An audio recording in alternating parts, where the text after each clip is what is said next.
Agmasdan nyo mga kaibigan. Patawarin si Mede.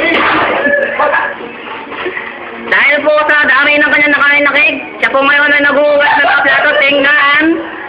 Halata po. Ano ba yan? Ito po siya mga kapatid. Ang sutat ng aking mga kalukuhan. Ito po, tingnan niyo po ang kanyang hinugasan. Sa dami ng kanyang nakain, siya po ngayon ay naghuhugas.